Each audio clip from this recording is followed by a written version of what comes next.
As the silence lingered, the girls finally confessed to having drugged the drinks beforehand. One by one, the boys begin to pass out, their bodies growing limp and unresponsive. The girls wake them up, and Ivan, Mark, and Kovacs suddenly find themselves bound to chairs in a dimly lit room, surrounded by flickering candles. Val and Alexis loom over the boys, their words dripping with malice, and their eyes gleaming with dark intent. Bev watches from behind, her heart racing, as she witnesses the menacing scene unfold before her for the very first time. The three boys plead for their lives, their voices echoing through the empty streets as they beg to be released. But their cries fall on deaf ears, and their captors remain unmoved. Will they ever escape this nightmare? Little did anyone know, the three girls were actually part of a secretive congregation known only as the Daughters of the Dawn. The country is being haunted by a series of murders, and it is believed that their members are responsible for them. Every week, a mysterious group is assigned to carry out unspeakable acts of violence in the name of their beliefs. As they delve deeper into their explanation, a chilling motive is revealed. Are you enjoying this video? Please consider subscribing. You would be helping me continue to create more sexy movie recaps just like this for you. Alexis grows increasingly tense in her attempts to justify and defend the beliefs of their congregation. As Ivan sat there, he could not bear to listen to her big speech any longer. With a sneer on his face, he continues to look down on their beliefs, dismissing them as nothing short of pointless and stupid. With a sudden burst of rage, Alexis plunges the sharp object into his neck. Blood gushes out of the wound as he struggles to stay alive. Slowly, she creeps towards Mark, her eyes fixed on him with a menacing glare. With a sharp object in her hand, she commands him to fall to his knees and plead for forgiveness. Mark's heart races as he realizes the danger he is in, trapped in her grasp with no escape. As Alexis raises the knife, ready to strike, Bev's hand shoots out and grabs her wrist. "Wait," Bev whispers urgently. "We need to talk about something." Val and Alexis cautiously trail behind her, leaving the two boys to devise a scheme for their escape. In the bathroom, Bev leans in and whispers to both of them that she wants to be the one who takes out Mark and Kovacs. With a determined nod, Alexis agrees to reveal the instructions for bringing them out. But what dangers and obstacles lie ahead? Only time will tell. The two boys manage to break free and stumble upon a safe room. They hide, hoping to buy themselves more time. As the trio draws near, their footsteps growing louder and more menacing, the trapped individual realizes with a sinking feeling that there is no escape. They are cornered, trapped like a rat in a cage. The only option left is to hide, to crouch down in the cramped and stuffy pantry, their hearts racing as they wait for the inevitable confrontation. Little did the girls know that the boys were lurking just behind the pantry door. Mark tends to Kovacs' wounds, which he got while trying to flee from the girls. What happened to the girls? Did they catch up to him? Is Mark safe? The room is silent as Mark works to patch up Kovacs, but the tension is palpable. As time ticks away, Alexis demands that Bev locate the necessary tools to expedite their agenda of unknown intentions. The urgency in their voices suggests that time is of the essence, and the consequences of delay could be dire. With hesitation, she complies as Alexis places the blame on her for the nuisance. Trembling with fear and anxiety, Bev cautiously makes her way towards the shed, her heart pounding in her chest. She knows that every second counts, and she cannot afford to lose her composure now. With bated breath, she reaches for the tools, her hands shaking uncontrollably as she tries to steady herself. As Alexis reaches for the aerosol can, a sense of foreboding washes over the house. With a quick spray by the door, chaos seems to be lurking just around the corner. Suddenly, Mark and Kovacs begin to cough and gasp for air, struggling to breathe. What will happen next? Their hearts race as they hear the sound of footsteps approaching the house. They freeze, unsure of who could be coming. With bated breath, they strain to listen for any clues as to the identity of the visitor. The silence is deafening as they wait for the unknown intruder to reveal themselves. Alexis could not believe her eyes as she saw her stepmother, Susan, standing at the doorstep. Susan had come to retrieve a passport she needed for her trip the next day. As she prepared to depart, she leaned in close to Alexis and whispered, "I had to call the police. There was a suspicious blue van parked outside with its lights on. I thought someone had broken in." Alexis's heart raced as she waited for the rest of the story. But she continued, "It turned out to be a false alarm." As Susan edges towards the exit, a faint sound of shattered glass echoes from the pantry. Her instincts tell her that something is amiss, and she cautiously moves towards the source of the noise, determined to uncover the truth. Alexis insists that there is nothing there, but her guarded behavior only heightens Susan's intrigue. As Susan enters the living room, her heart races with anticipation. Suddenly, she freezes in terror as she lays eyes on Ivan's motionless form lying on the ground. With no other options left, Alexis takes a deep breath and makes a fateful decision. In one swift motion, she plunges the sharp object into her own flesh. Val's heart raced as the commotion grew louder. They had not planned on taking another life, and the unexpected turn of events left them in a state of panic. As if things could not get any more intense, the police are on their way. As chaos erupted in the house, Bev remained frozen in the shed, unable to confront what was happening. With bated breath, she sifts through the documents, her heart racing as she uncovers property titles belonging to none other than Alex's father, John Henry. But that is not all. A mysterious bag of money lies nearby, waiting to reveal its secrets. In the pantry, Mark and Kovacs braced themselves for a fierce confrontation with the girls. Their weapons of choice were broken wine bottles. But little do they know that Alexis and Val have a dangerous trick up their sleeves. With a can of aerosol spray, they ignite a blazing inferno at the doorway. The stage is set for a fiery showdown. Trapped inside, the boys find themselves in a much more vulnerable position. As Susan made the call for help, little did she know that the arrival of Sheriff Dombrowski would change everything. Alexis knew she had to act fast to get the officer to leave before it was too late. Despite her charms and aliases, Dombrowski remains unfazed. He demands that Alexis produce an ID, but what happens next will leave you on the edge of your seat.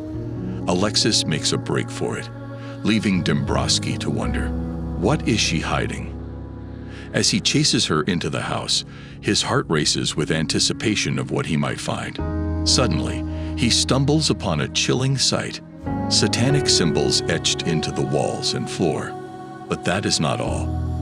As he cautiously makes his way into the living room, he comes face to face with a gruesome discovery. Ivan's lifeless body lying motionless on the ground. As he surveyed the scene before him, a feeling of disbelief and terror washed over him, causing him to become hyper-aware of his surroundings.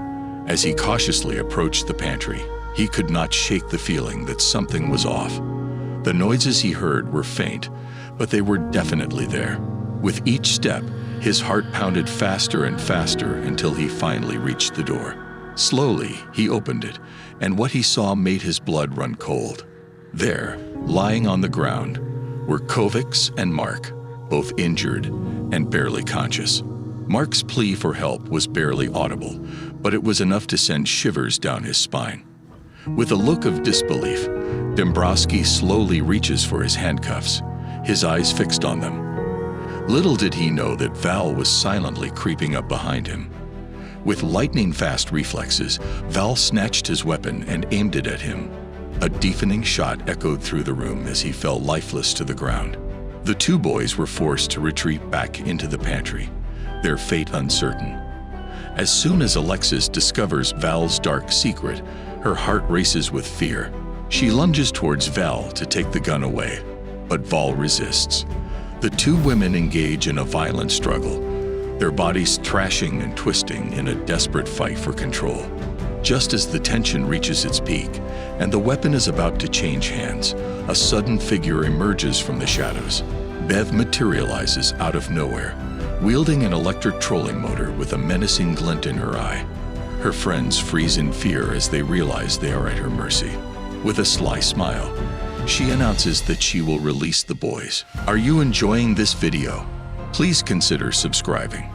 You would be helping me continue to create more sexy movie recaps just like this for you. With a deep breath, she confronts them, determined to uncover the truth. And then, with a single sentence, Bev shatters everything she thought she knew. Her friend's leader, Alexis' father, is nothing more than a thief, stealing the donations meant for the church. The truth is out, but what will happen next? Little did they know that the man they trusted to provide them with shelter had a dark secret. Instead of fulfilling his promise, he had been using their hard-earned money to indulge in a life of luxury. The very house they were in could be a symbol of his deceit. As Alexis scolds Bev for her lack of foresight and participation in their plan, Val creeps up behind her. Suddenly, Alexis is taken by surprise and manages to knock Bev down. As Mark and Kovacs finally muster the courage to step out of the pantry, they are met with a terrifying sight. Bev, consumed by rage, wields the trolling motor with deadly force, inflicting wounds on her friends. The air is thick with tension as the two men stand frozen, unsure of what to do next. Their eyes fixed on Bev as they launch their attack. As the two boys finally catch up to them, Alexis and Val exchange a knowing glance. With a quick nod, they take off running, their hearts pounding in their chests. Little do the boys know that Bev has a secret plan up her sleeve, and it just might be enough to help the girls escape. With each passing moment, Kovacs' condition deteriorates further. It is clear that he will not survive much longer without urgent medical attention. Mark's heart races as he reaches for the knife, his eyes locked on Alexis. He knows he must retrieve the car keys, but at what cost? Meanwhile, Bev frantically helps the bloody Kovacs hide in a safe corner, hoping they can stay hidden as they deal with the unknown danger lurking among their friends. The tension in the air is palpable as they all wait for what comes next. As Kovacs fights to catch his breath, he suddenly catches a glimpse of car lights shining through the window. Despite his struggles, he musters the strength to make his way towards the exit, his heart racing as he wonders who could be waiting for him outside. As he steps into the dimly lit room, his eyes scan the shadows for any sign of life. Suddenly, a figure emerges from the darkness. It is John Henry, the pastor of the Daughters of the Dawn. But as he draws closer, a shocking realization dawns on him. This man is also Alexis' father. John Henry cautiously approaches Kovacs, who appears to be in a state of utter distress. As they engage in casual conversation, John Henry cannot help but sense that something is deeply troubling Kovacs. With a hushed tone, he orders Kovacs to make his way to the car, dial 911, and deliver the weapon into his outstretched hand. Kovacs obediently follows the instructions, but as he approaches the figure, a sudden realization dawns on him. Could it be? Is that the renowned pastor himself? John Henry's eyes narrow as he catches a flicker of recognition in the man's gaze. Without hesitation, he raises his weapon and fires a single shot, the sound echoing through the empty streets. The man crumples to the ground, lifeless. In the pitch-black house, the final survivors strain to remain hushed, knowing that silence is their only hope for staying alive. Every breath hangs in the balance, as the tiniest of actions could tip the scales towards either life or death. The air is thick with anticipation, every sound magnified to a deafening level. One wrong move could mean the difference between survival and certain doom. As Bev cautiously approaches the light switch, little does she know that Val is lurking in the shadows, ready to pounce at any moment. Will Bev be able to turn on the light and reveal Val's true intentions, or will Val succeed in keeping the room shrouded in darkness? The tension mounts as Bev's hand inches closer to the switch. With no other option, they began to pummel each other despite their close bond. Suddenly, Bev produced a flame and ignited Val's hair, which was drenched in hairspray. What was her plan? How would this help them restore power? The tension was palpable. As Mark reaches for his car keys in the bedroom, Alexis suddenly lunges at him, causing a violent struggle to erupt within the room. Kovacs manages to make it back inside the house, but little does he know that danger still lurks in the shadows. Suddenly, Bev appears, ready to save the day. With his last breath, he desperately implores Bev to do whatever it takes to save Mark, a final testament to their unbreakable bond. In a matter of minutes, a life-or-death situation unfolds in the bedroom. Mark's hands are tightly wrapped around Alexis' neck, suffocating her. Suddenly, John Henry appears, and without hesitation, he pulls out his weapon and takes aim. The sound of a gunshot echoes through the room as Mark falls to the ground. The fate of Alexis remains unknown. John Henry's eyes narrowed as he glared at his daughter. He could not believe her incompetence. How could she let things spiral out of control like this? He knew what he had to do now: cover up the mess she had made. But how many more bodies would he have to dispose of before it was all over? With tears streaming down her face, Alexis desperately tries to explain that it is not her fault. But her father's stern expression tells a different story. He knows they have to make sacrifices to get out of the trouble she has caused the group. What will they have to give up? And how much worse will things get before they can finally escape the consequences of Alexis' actions? As John Henry's hands tighten around Alexis' neck, the room falls silent. Suddenly, a figure emerges from the shadows and strikes John Henry with a swift blow to the head. He crumples to the ground, unconscious. Who is this mysterious savior? And what will happen next? As Bev basked in the relief of being thanked for saving Alexis, she suddenly felt a tight grip around her neck. Alexis' demeanor had shifted, and her eyes glinted with a manic intensity. Bev's heart raced as she struggled to break free, wondering what had caused this sudden change in her rescuer. With a sudden burst of adrenaline, Bev hurls her attacker out the window in a desperate act of self-preservation. Only then does she rush to Mark's aid, her heart racing with the fear of what might happen next. In a frenzied panic, they bolted from the house, abandoning the lifeless bodies in their wake. Without a second glance at the chaos that consumed the area, the two hastily jumped into the car, their hearts racing with anticipation. As they turn the corner, their hearts skip a beat as they come face to face with Alexis, standing boldly in their path, thirsting for more violence. With no other options left, Bev must make a split-second decision and take action before it is too late. The next day, the air is thick with tension as news reports about the incident begin to broadcast on television. John Henry, the sole survivor, trembles as he recounts the horrors he witnessed. His voice quivers as he reveals the unthinkable. His own daughter, Alexis, has joined a satanic cult known as We Summon the Darkness. He knows that this is just the beginning of a downward spiral into darkness and despair. As Bev rummages through the medical supplies at the gas station, she notices the owner staring intently at the television screen, the news blaring in the background. What could have captured his attention so completely? And why did she suddenly feel a sense of unease creeping up her spine? As she prepares to depart, she leans in close and whispers a warning in his ear. Remember, not everything is as it seems. The old man furrows his brow, unsure of what she means by this cryptic message. As they speed away from the town, Bev and Mark cannot shake the feeling that something is following them. The darkness that had engulfed the town seems to have latched onto their car, and they cannot escape its grasp. They drive faster, but the feeling of impending doom only grows stronger.